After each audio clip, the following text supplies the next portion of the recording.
Well, I thought we'd check in on one of the new plants that we tried this year. This is an annual, and as you look at it, you say, oh, well, that's a periwinkle, which is right. This is actually a trailing periwinkle. We grew this from seed. The seed came from Thompson & Morgan seed catalog, and as you look here, you can see that it definitely does have a trailing habit to it. You can see here we have some beautiful branches here, but instead of standing up anywhere from 6 to 8 inches tall like a regular periwinkle, this particular one is really off of the ground about 4 inches here, and it does have a nice spreading habit. That makes it a very nice ground cover, and you can also notice that we've got some great bloom on here, and we are on the west side of our barn, so this gets full west sun in the afternoons.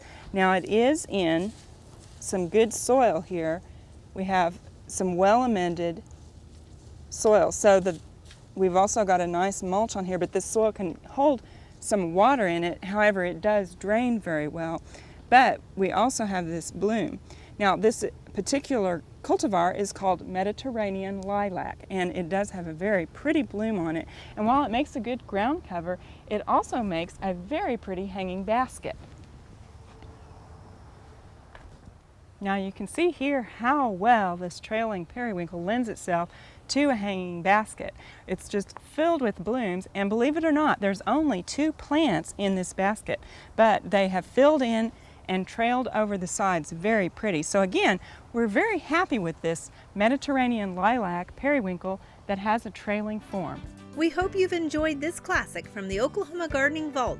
Remember, even though these tips and techniques are timeless, there's always something new to learn in the world of gardening.